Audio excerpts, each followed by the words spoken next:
આપણે જે ટોપિક જોવા જઈ રહ્યા છીએ એ છે દ્રાવ્ય સંખ્યાત્મક ગુણધર્મો. આમ જુઓ તો આ ચેપ્ટરમાં સૌથી મહત્વનો જો કોઈ ટોપિક હોય તો એ એટલે દ્રાવ્ય સંખ્યાત્મક ગુણધર્મો. કેમ કે મેક્સિમમ જે ક્વેશ્ચન આવવાના છે અથવા તો JEE માં નીટમાં કોઈ પણ કોમ્પિટિટિવ એક્ઝામમાં પણ સૌથી વધારે જ્યાં ક્વેશ્ચન પૂછાય છે એવો કોઈ ટોપિક હોય ને તો એ એટલે દ્રાવ્ય સંખ્યાત્મક ગુણધર્મો. અને એમાં જે 4 ફિક્સ દ્રાવ્ય સંખ્યાત્મક ગુણધર્મો છે એના સૂત્રો છે એ હવે આપણે કન્ટિન્યુ તારવવાના છે. તો પહેલા આપણે વ્યાખ્યા લખી દઈએ કે દ્રાવ્ય સંખ્યાત્મક ગુણધર્મો અથવા તો કલિગેટિવ પ્રોપર્ટી એટલે શું. આમ તો આપણને નામ જોઈને આઈડિયા આવી ગયો હશે કે દ્રાવ્ય સંખ્યાત્મક ગુણધર્મ એનો મતલબ એવો થાય કે જે સંખ્યા પર આધારિત હશે. તો આપણે વ્યાખ્યામાં પણ એવું જ લખવાના છીએ કે જે ગુણધર્મો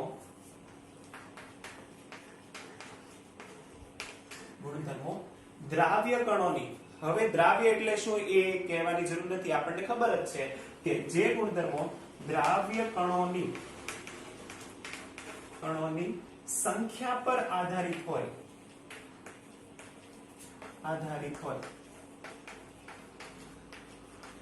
પરંતુ તેના સ્વભાવ પર નહીં,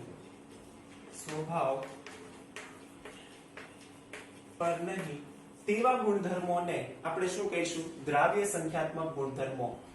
એનો મતલબ એવો થયો કે હવે દ્રાવ્ય કણોની સંખ્યા પર આધારિત છે. હવે વિચાર, શું આપણે દ્રાવ્ય કણોની સંખ્યા એમનેમ ગણી શકીશું?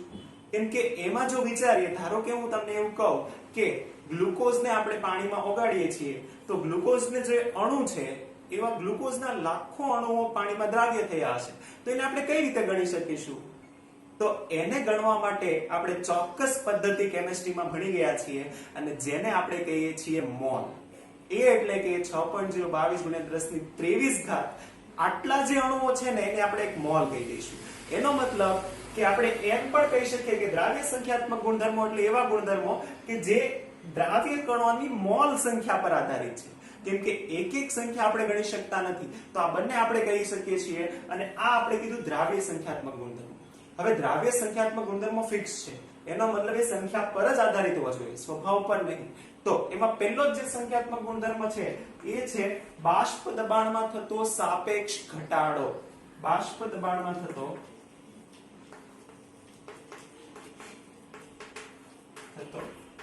સાપેક્ષ ઘટાડો. હવે આ હું તમને ફરીથી યાદ કરાવું. યાદ કરો, જ્યારે આપણે રાઉટના નિયમ જોયો પછી આપણે એવું કીધું કે ઘનની પ્રવાહીમાં દ્રાવ્યતા,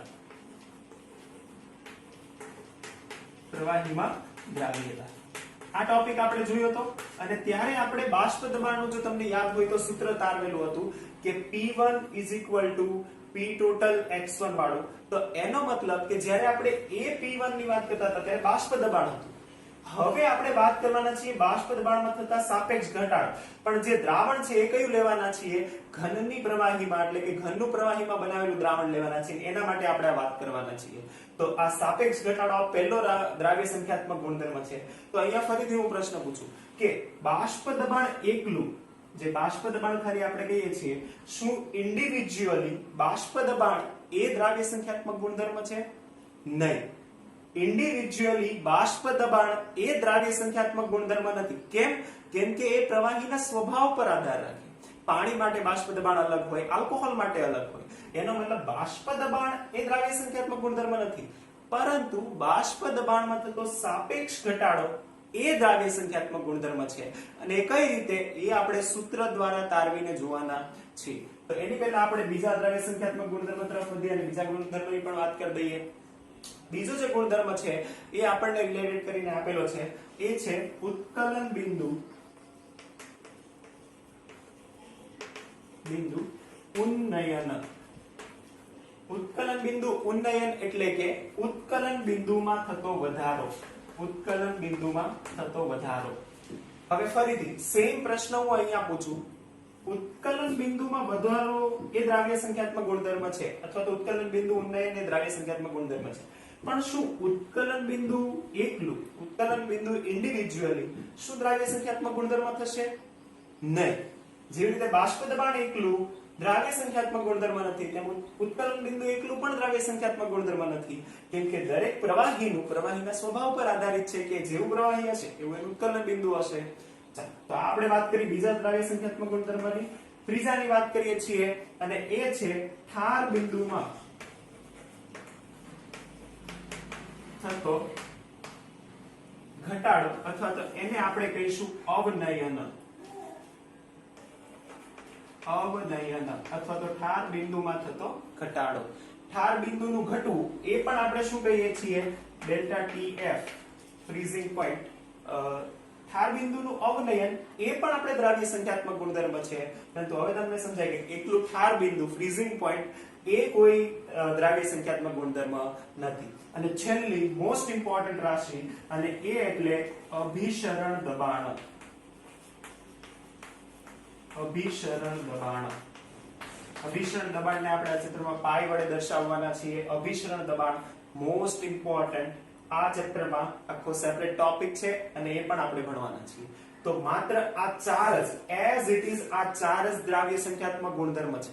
આપણે ખાસ યાદ રાખીશું અને આના પ્રત્યેકના સૂત્રો આપણે તારવવાના છે ને યાદ રાખવાના છીએ. સૌથી વધારે દાખલા પણ આપણે આના ઉપર જ કરવાના છીએ. તો સૌથી અગત્યનો ટોપિક છે, આપણે યાદ રાખીશું. તો આપણે વાત કરી દ્રાવ્ય સંખ્યાત્મક ગુણધર્મોની. હવે આપણે સેપરેટલી એક એક ગુણધર્મના જે સૂત્રો છે એ તારવીને જોવાના છે. Thank you.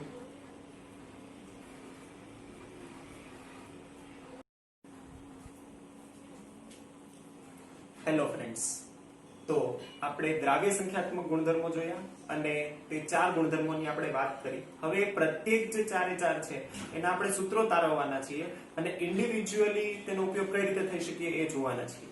એટલું જ નહીં, આપણને બીજું એ કીધું છે કે આ સૂત્રો પરથી આપણે મોલર દળ પણ શોધી શકીએ છીએ. એટલે કે કોઈ પણ સપોઝ અનનોન દ્રાવ્ય પદાર્થ છે, આપણને અજ્ઞાત છે, ખબર નથી કયો દ્રાવ્ય પદાર્થ છે ને એનું આણ્વીય દળ શોધવું છે, તો એ પણ આપણે આ દ્રાવ્ય સંખ્યાત્મક ગુણધર્મોનો ઉપયોગ કરીને શોધી શકીએ છીએ. તો સ્ટાર્ટ કરીએ છીએ. પહેલું છે એ એટલે બાષ્પ દબાણમાં થતો સાપેક્ષ ઘટાડો. હવે આ જે છે ત્યારે મેં તમને ગયા લેક્ચરમાં જ કીધું કે આ કોના માટે છે? તો આપણે કહેવાના છીએ કે ઘનની પ્રવાહીમાં દ્રાવ્યતા માટે છે. તો અહીંયા જે આપણે સૂત્ર યુઝ કરવાના છીએ એ ઓલરેડી આપણે તારવેલું છે અને એ કોના માટેનું છે? તો કે ઘનની પ્રવાહીમાં દ્રાવણ અને એની દ્રાવ્યતા માટેનું જે બાષ્પ દબાણ છે એનું સૂત્ર આપણે તારવેલું છે. P1 P10 x1. હવે જો તમે આ સૂત્ર ક્યાંથી આવ્યું એ જાણવા માંગતા હોય તો પહેલા તો હું કહીશ કે તમે એકવાર ઘનની પ્રવાહીમાં દ્રાવ્યતા અને બાષ્પ દબાણને લગતો વિડિયો લેક્ચર ઓલરેડી છે, લેક્ચર નંબર 13. તો લેક્ચર નંબર 13 જે છે તેમાં આપણે આનું પૂરું જે ડિસ્ક્રિપ્શન આપેલું છે વ્યવસ્થિત રીતે, તો ડિસ્ક્રિપ્શન બોક્સમાં નીચે લિંક પણ છે. તો પહેલા હું કહીશ કે તમે આ જે લેક્ચર છે ફરીથી એકવાર જુઓ અને એમાં છેલ્લે આપણે આ સૂત્ર તારવીશું. તો ફરીથી એકવાર આ લેક્ચર જોઈ અને આ સૂત્ર તમને ધ્યાનમાં આવી જાય પછી આ લેક્ચર કન્ટિન્યુ તમે કરો. ઓકે, તો સ્ટાર્ટ કરીએ છીએ આ સૂત્રથી કે આ જે P1 છે ત્યારે આપણે એવું કીધું હોય કે આ P1 છે એ દ્રાવક માટેનું બાષ્પ દબાણ છે અને P10 છે એ શુદ્ધ દ્રાવકનું બાષ્પ દબાણ છે. હવે તમને ધ્યાનમાં જશે, જો તમે લેક્ચર નંબર 13 જોયો હોય તો ત્યારે આપણે એવું કીધું હતું કે શરૂઆતમાં માત્ર શું હશે? દ્રાવક હશે. એટલે શરૂઆતમાં બાષ્પ દબાણ કેટલું હશે? તો શરૂઆતમાં બાષ્પ દબાણ આટલું હશે. શરૂઆતમાં બાષ્પ દબાણ એને કહી શકાય કે is equal to P10 જેટલું હશે, કેમ કે માત્ર શુદ્ધ દ્રાવક આવેલું છે. હવે થશે શું કે જ્યારે આપણે એમાં દ્રાવ્ય પદાર્થ ઓગાળીએ છીએ, દ્રાવ્ય પદાર્થ છે ઘન અને એને ઓગાળીએ તો બાષ્પ દબાણમાં થાય ઘટાડો. રાઈટ, આ આપણે લેક્ચર નંબર 13 માં જોયું કે બાષ્પ દબાણમાં થશે ઘટાડો અને એ જે બાષ્પ દબાણમાં ઘટાડો થઈને જે ફાઇનલ પ્રેશર બનશે એ દ્રાવણનું, શરૂઆતમાં આ જે બાષ્પ દબાણ છે કોનું છે? શરૂઆતમાં દ્રાવકનું.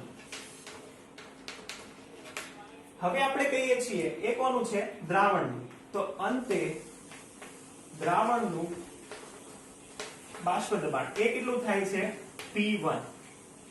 હવે તમને ધ્યાનમાં છે કે P10 વધારે છે અને P1 એ ઓછું છે. શા માટે? કેમ કે જે P1 છે એ દ્રાવણનું છે અને દ્રાવણમાં જ્યારે ઘન પદાર્થ નાખીએ છીએ તો એનું બાષ્પ દબાણ ઘટે છે. ઓકે, ચાલો તો હવે આપણે કહીએ છીએ ઘટાડો.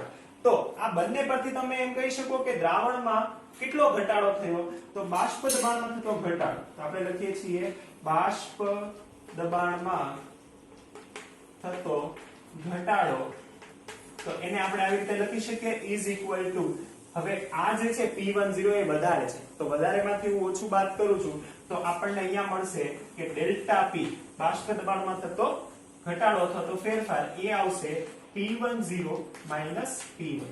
આ P10 વધારે છે, P1 ઓછું છે, એટલા માટે આ કર્યું છે, રાઈટ? તો આટલો ઘટાડો થશે. હવે જો તમે ફિઝિક્સમાં ત્રુટિ ભણેલા હોય તો ત્યારે આપણે સાપેક્ષ ત્રુટિ મેળવતા હતા, અને જો એ તમને યાદ હોય તો આપણે એવી રીતે કહેતા હતા કે આ જે તફાવત છે ભાગ્યા જે શરૂઆતની વેલ્યુ હતી એટલે કે પ્રારંભિક મૂલ્ય હતું એ આપણે લખીએ તો આપણને સાપેક્ષ મૂલ્ય મળે. તો હું અહીંયા એમ લખું બાષ્પ દબાણમાં થતો સાપેક્ષ ઘટાડો, બાષ્પ દબાણમાં થતો સાપેક્ષ ઘટાડો કઈ રીતે માપી શકાય, તો એમ લખી શકાય ડેલ્ટા P અપોન P10, કેમ કે શરૂઆતમાં કેટલું હતું બાષ્પ દબાણ P10. તો આ વાત થઈ સાપેક્ષની. હવે જે તારવવાનું આપણે છે એ શું તારવવાનું છે, આ તારવવાનું છે. કેમ કે સૂત્રમાં આપણે શું કહીએ છીએ, દ્રાવ્ય સંખ્યાત્મક ગુણધર્મમાં બાષ્પ દબાણમાં થતો સાપેક્ષ ઘટાડો. તો સાપેક્ષ ઘટાડો થાય છે આટલો. જો આપણે આની વેલ્યુ શોધી લઈએ તો મળી જાય, તો આપણે આની વેલ્યુ શોધવાની છે. આટલું ખબર પડી કઈ રીતે આવ્યું? ઓકે, ચાલો આપણે સ્ટાર્ટ કરીએ છીએ આની વેલ્યુ શોધવા માટે. તો અહીંયા લખું છું પહેલા આ કે ડેલ્ટા P ના છેદમાં P10 is equal to delta P ની જગ્યાએ શું લખી શકું, P10 માઈનસ P1 લખી શકીએ. તો અહીંયા લખીએ છીએ P10 minus P1 upon P10 is equal to, હવે કઈ રીતે લખીશું ધ્યાનથી જો, P1 ની જગ્યાએ આપણે કિંમત મૂકી શકીએ છીએ P10 x1. આ ક્યાંથી આવી કિંમત, જે આપણે લેક્ચર નંબર 13 માં આની દ્રાવ્યતા માટે બાષ્પ દબાણનું સૂત્ર તારવેલું હતું ત્યાંથી. તો આ જે કિંમત છે આ કિંમત આપણે મૂકીએ તો P1 ની જગ્યાએ શું થઈ જશે, P10 x1. તો આ છે P10 માઈનસ P1 ની જગ્યાએ P10 x1 ના છેદમાં P10. હવે જો તમને યાદ હોય તો આપણે એવું કીધું હતું કે x1 શું છે, x1 એ દ્રાવકના મોલ અંશ છે. તો અહીંયા આપણે P10 કોમન કાઢીએ તો અહીંયા વધશે શું, જો આટલું બચશે 1 માઈનસ x1. ફરીથી વ્યવસ્થિત રીતે ટર્મ સમજશો તો તમને ધ્યાનમાં આવશે કે 1 માઈનસ x1 બચશે. હવે જો મોલ અંશ તમને યાદ હોય, તાપમાનથી સ્વતંત્ર રાશિઓમાં મોલ અંશ, એમાં આપણે એવું કીધું હતું કે દ્રાવણમાં રહેલા કુલ દ્રાવ્ય પદાર્થોનો મોલ અંશનો સરવાળો કેટલો થાય, 1. જો આનો સરવાળો 1 થતો હોય તો 1 માઈનસ x1 શું થવું જોઈએ, બીજા દ્રાવ્ય પદાર્થનો, એટલે કે બીજો દ્રાવ્ય પદાર્થ એટલે કે x2, તો આ થાય x2. તો આ આપણે સૂત્ર આવી ગયું છે. પણ મારી પાસે સ્પેસ નથી એટલા માટે મેં આમ કન્ટિન્યુ લખ્યું છે, પણ તમારે બરાબરના નીચે બરાબર એવી રીતે લખવાનું છે, રાઈટ? એમાં આવશે. ચાલો તો હવે આપણે જે સૂત્ર તારવ્યું છે એ સૂત્ર આ છે કે P10 minus P1 upon P10, એટલે કે સાપેક્ષ ફેરફાર કેટલો થવો જોઈએ, x2 જેટલો. x2 શું છે, x2 એ દ્રાવ્ય પદાર્થના મોલ અંશ છે. તો આ દ્રાવ્ય પદાર્થના મોલ અંશ છે અને આ થયો સાપેક્ષ ઘટાડો. ચાલો તો આ તમે લખી લો. ફરીથી આપણે કન્ટિન્યુ અહીંયાથી આ સૂત્રથી કરવાના છીએ. ઓકે,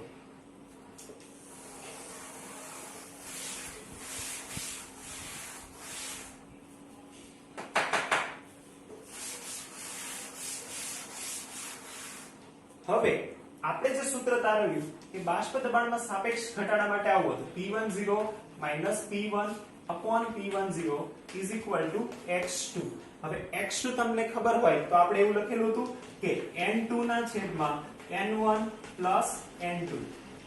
હવે ફરીથી તમને યાદ કરાવું કે દ્રાવ્ય સંખ્યાત્મક ગુણધર્મોમાં આપણે એવું કીધું હતું કે એ જે છે, જે ગુણધર્મ દ્રાવ્ય કણોની મોલ સંખ્યા, મેં તમને ફરીથી ત્યાં કીધું હતું કે મોલ સંખ્યા પણ કહી શકીએ.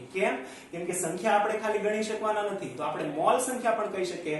અને અહીંયા જુઓ, આ જે સાપેક્ષ ઘટાડો છે એ સાપેક્ષ ઘટાડાનું જે સૂત્ર આવે છે એમાં માત્ર મોલ સંખ્યાઓ છે. એનો મતલબ આ રાશિ શેના ઉપર આધારિત છે, મોલ સંખ્યા પર આધારિત છે.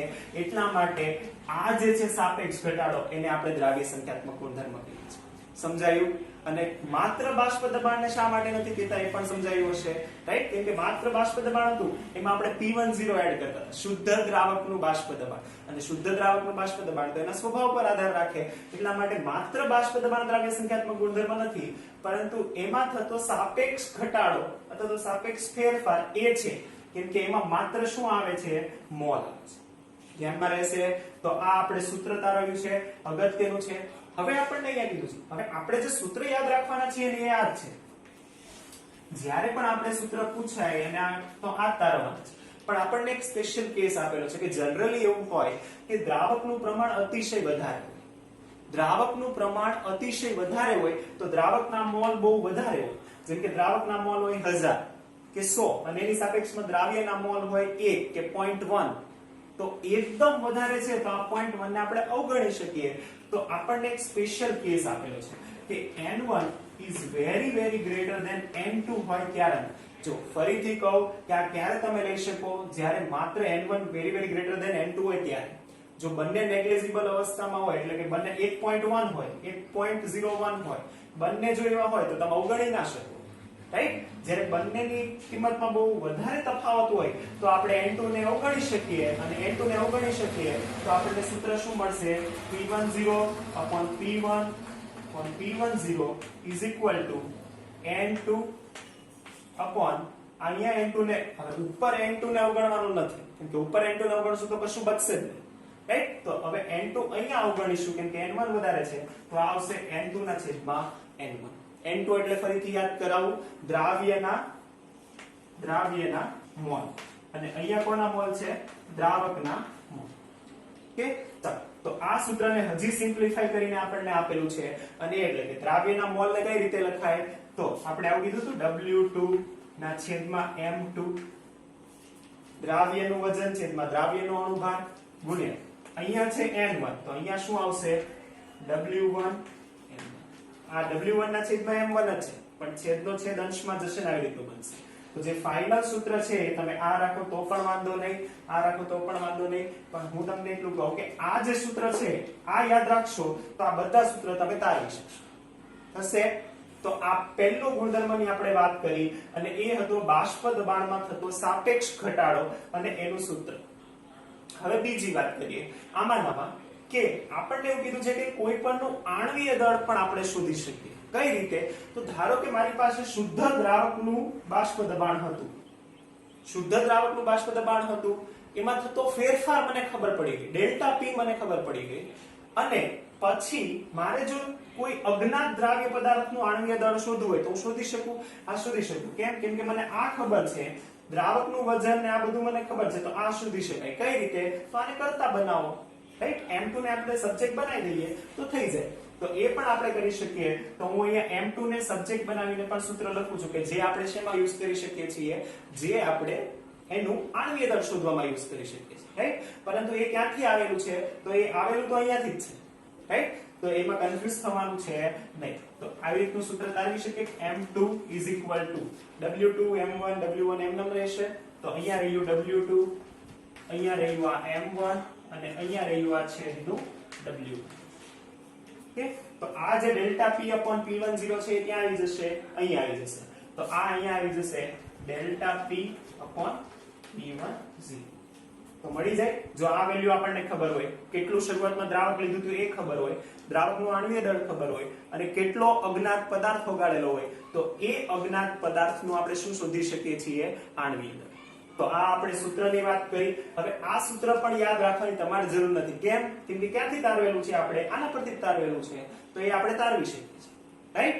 તો સાદુરૂપ કરીને આપણે M2 મેળવી શકીએ છીએ. તો આ આપણે વાત કરી બાષ્પ દબાણમાં થતો સાપેક્ષ ઘટાડો, પહેલી દ્રાવ્ય સંખ્યાત્મક અથવા તો કલિગેટિવ પ્રોપર્ટી, અને એનું સૂત્ર ખૂબ જ અગત્યનું છે. આ સૂત્ર બોક્સ બનાવી વ્યવસ્થિત રીતે યાદ રાખવાનું છે. Okay, thank you.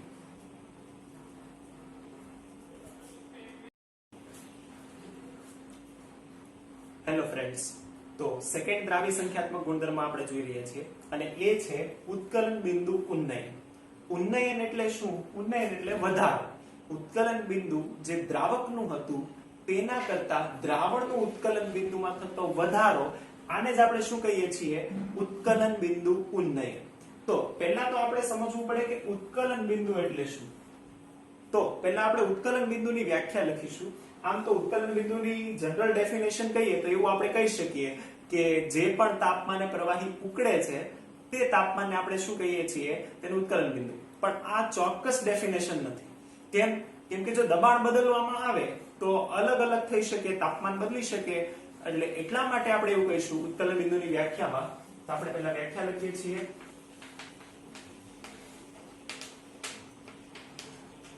જે તાપમાને પ્રવાહીનું બાષ્પ દબાણ એ વાતાવરણ દબાણ જેટલું થાય, વાતાવરણ દબાણ એટલે કેટલું, 1 એટમોસ્ફિયરિક પ્રેશર, 1 atm વાતાવરણ દબાણ જેટલું થાય તે તાપમાનને આપણે શું કહીશું, તે પ્રવાહી માટે ઉત્કલન બિંદુ. એનો મતલબ કે કોઈ પણ પ્રવાહીને ઉકાળવા માટે એનું બાષ્પ દબાણ કેટલું કરવું પડશે, આપણે 1 atm. 1 atm અથવા તો આપણે એને કહી શકીએ 1.013 bar, રાઈટ? આ પણ આપણે કહી શકીએ. જ્યારે આટલું બાષ્પ દબાણ થશે ત્યારે એવું કહી શકાય કે આ પ્રવાહી ઉકળે છે. અથવા તો એ જે તાપમાન છે એને આપણે કહી શકીએ કે શું છે, પ્રવાહીનું ઉત્કલન બિંદુ. હવે આપણે દ્રાવણ અને દ્રાવક માટે ઓબ્ઝર્વ કરીએ છીએ. આપણને જે ઉદાહરણ આપેલું છે એ આપણે જોઈએ છીએ. ઉદાહરણ આપણને આપેલું છે ખાંડનું પાણીમાં દ્રાવણ, એટલે કે સુક્રોઝને આપણે જ્યારે પાણીમાં ઓગાળીએ છીએ. હવે તમને ધ્યાનમાં છે કે પાણી છે તો એ ક્યારે ઉકળે છે, તો પાણી 100 ડિગ્રી સેલ્સિયસે ઉકળે છે. હવે આપણને ધ્યાનમાં આવી ગયું છે કે ઉત્કલન બિંદુ જે છે ત્યારે એનું બાષ્પ દબાણ સાથે ઉત્કલન બિંદુને સંબંધ છે. તો આપણે ગ્રાફ બનાવીએ છીએ. તો ગ્રાફ આપણને આપેલો છે બાષ્પ દબાણ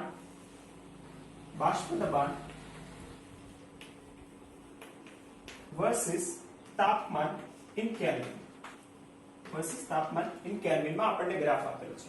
હવે આપણે કહીએ છીએ કે ધારો કે અહીંયા જે લાઈન છે, ક્યાંક આ જે લાઈન છે, આ લાઈન શું દર્શાવે છે, આ લાઈન એવું દર્શાવે છે કે અહીંયા પ્રેશર એ, ધારો કે પ્રેશર આપણે મેઝર કરીએ છીએ બારમાં, અને આ જે લાઈન છે આ લાઈન દર્શાવે છે 1.013 બાર.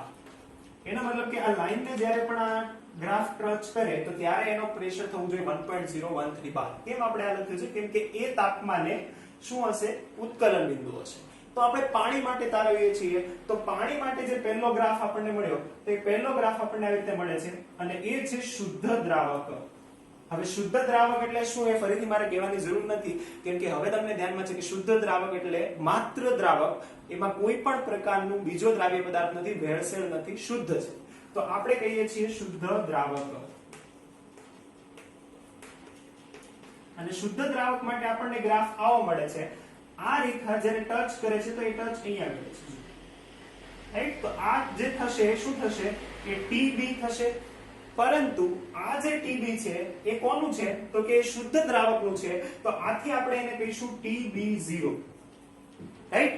હવે આપણે દ્રાવણ બનાવીએ છીએ. ધારો કે આ પાણી હતું, હવે આપણે એમાં શું એડ કરી દઈએ છીએ, ખાંડ એડ કરી દઈએ છીએ. ખાંડ એડ કર્યા પછી થશે શું, દ્રાવણ જે બનશે એ દ્રાવણનું પણ આપણે બાષ્પ દબાણ કેટલું કરવાનું છે, 1.013 બાર કરવાનું છે. તો સેમ એના માટે પણ ગ્રાફ બનાવ્યો. એના માટે જ્યારે ગ્રાફ બનાવ્યો તો સેમ આવો ગ્રાફ આપણને મળ્યો, કે એ પણ સેમ આવો ગ્રાફ દર્શાવે છે, અને એ પણ ક્યાં પહોંચે છે, એ પણ સેમ 1.013 બારે પહોંચે છે. પરંતુ જે તાપમાને શુદ્ધ દ્રાવક પહોંચે છે એની કરતા કંઈક વધારે તાપમાને શું થાય છે, દ્રાવણ ઉકળે છે, એટલે કે 1.013 બારે પહોંચે છે. એનો મતલબ કે દ્રાવણ માટે શું થયું, આ તરફ આપણે જઈએ છીએ તો આ વધે છે, તો દ્રાવણ માટે તેનું ઉત્કલન બિંદુ વધ્યું. એનો મતલબ કે જ્યારે દ્રાવણ આપણે બનાવીએ છીએ તો ઉત્કલન બિંદુમાં વધારો થવો જોઈએ, અને જે આ ઉત્કલન બિંદુનું જે ઉન્નયન છે અથવા તો વધારો છે, તો એ વધારાને કઈ રીતે દર્શાવી શકીએ, આપણે એવું કીધું કે એને આપણે દર્શાવીશું delta of TB. TB means boiling temperature, right? તો આને આપણે કહીશું elevation of boiling temperature, ઉત્કલન બિંદુમાં વધારો. તો આપણે ડેલ્ટા ઓફ TB લખી દઈએ કે ડેલ્ટા ઓફ TB શું થશે, તો કે ડેલ્ટા ઓફ TB આ થવું જોઈએ કોણ વધારે હશે? તો અહીંયા ધ્યાનમાં આવશે કે જે TB છે એ વધારે હશે, TB0 ઓછું હશે, તો અહીંયા આપણે લખીશું કે TB એટલે કે દ્રાવણનું ઉત્કલન બિંદુ માઈનસ TB0 એટલે કે શુદ્ધ દ્રાવકનું ઉત્કલન બિંદુ, એને જ આપણે શું કહીશું? Delta TB. ધ્યાનમાં આવશે. તો આ આપણે વધારો ફાઇન્ડ કરીએ છીએ. હવે આ સૂત્ર શા માટે લખ્યું છે? બહુ જ અગત્યનું છે. ઘણી વખત જ્યારે પણ આ ક્વેશ્ચન પૂછાશે ને તો અહીંયા ક્વેશ્ચન ખાસ વાંચવાનું. ક્વેશ્ચનમાં શું પૂછશે આપણને કે ધારો કે આપણને આ આપી દીધું છે, કદાચ આપણને આ શોધવાનું છે, આનું સૂત્ર આપણે લખીશું એટલે આ શોધી લઈશું આપણે ડેલ્ટા TB. પરંતુ આપણને એવું પૂછેલું હોય કે દ્રાવણનું ઉત્કલન બિંદુ શોધો, તો ત્યારે આપણે દ્રાવણનું ઉત્કલન બિંદુ એટલે કે TB શોધવાનું છે, ડેલ્ટા TB નહીં. પણ ઘણા સ્ટુડન્ટ શું કરે છે, માત્ર ડેલ્ટા TB શોધીને તે મૂકી દે છે, તો એ અધૂરો દાખલો થયો. તો એટલા માટે આ સૂત્ર અગત્યનું છે. આ સૂત્રમાં કિંમત મૂકીને આપણે TB દ્રાવણનું ઉત્કલન બિંદુ શોધી શકીએ છીએ. તો બીજું કે આ ડેલ્ટા TB કેમ શોધવું? TB0 કદાચ ખબર હોય, TB શોધવું હોય તો ડેલ્ટા TB કઈ રીતે મળે? તો ડેલ્ટા TB આપણને જો અંદર કીધું છે કે પ્રયોગો એવું દર્શાવે છે કે મંદ દ્રાવણ છે, એ મંદ દ્રાવણો એ તેની મોલર સાંદ્રતા પર આધારિત છે. ફરીથી યાદ કરો, મોલર સાંદ્રતા એટલે શું? ઓકે, મોલર સાંદ્રતા એટલે તેની મોલાલિટી. મોલાલિટી એટલે તાપમાનથી સ્વતંત્ર રાશિઓમાં જે પહેલી રાશિ આપણે જોઈ હતી, મોલાલિટી. તો એમ કહી શકાય કે આ ડેલ્ટા TB છે એ ડેલ્ટા TB કોના ઉપર આધારિત છે? Is dependent on molality m, right? હવે ડેલ્ટા TB આ તો થયું પ્રોપોર્શનાલિટી. ચલાયમાનતા દૂર કરીને ઇક્વાલિટી લાવવું હોય તો અહીંયા કોન્સ્ટન્ટ આવે. તો એ જે કોન્સ્ટન્ટ આવશે delta TB is equal to K into M. આ જે K છે એને આપણે કહીશું KB, રાઈટ? બોઇલિંગ પોઈન્ટ માટે છે એટલા માટે KB, અને એને જ આપણે કહીશું ઉત્કલન બિંદુ ઉન્નયન અચળાંક અથવા તો મોલલ ઉન્નયન અચળાંક. મોલલ ઉન્નયન અચળાંક. મોલલ ઉન્નયન અચળાંક. મોલલ ઉન્નયન અચળાંક. તો આ આપણે વાત કરી KB ની. હવે આ કોન્સ્ટન્ટ છે, અલગ અલગ દ્રાવક માટે આ ફિક્સ હશે, રાઈટ? તો આ કોન્સ્ટન્ટ છે, એ કોન્સ્ટન્ટ આપણને ગિવન હશે ડેટામાં, રાઈટ? તો આ ડેલ્ટા TB ની આપણે વાત કરી, આ m ની વાત કરી. ઓકે, તો આ મોલાલિટી નું થયું, આ થયું સૂત્ર. અને હવે આપણે આ બીજું સૂત્ર થયું, આ સૂત્ર પણ આપણે યાદ રાખવાના છીએ કે delta TB KB m, right? હવે KB શોધવા માટે પણ આપણને સૂત્ર આપેલું છે. તો આ આપણે વાત કરી ઉત્કલન બિંદુ ઉન્નયનની, તો આપણે KB નું પણ સૂત્ર લખી લઈએ, એનો એકમ લખી લઈએ અને પછી આપણે આગળ વાત કરીએ, રાઈટ? તો ઇરેઝ કરીએ છીએ.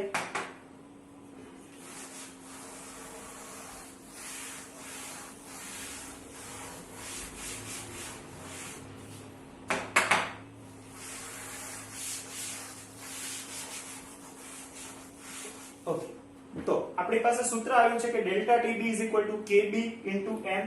હવે જે KB નું જે સૂત્ર આપણને આપેલું છે એ સૂત્ર પણ આપણે લખી લઈએ છીએ. તો આ થશે KB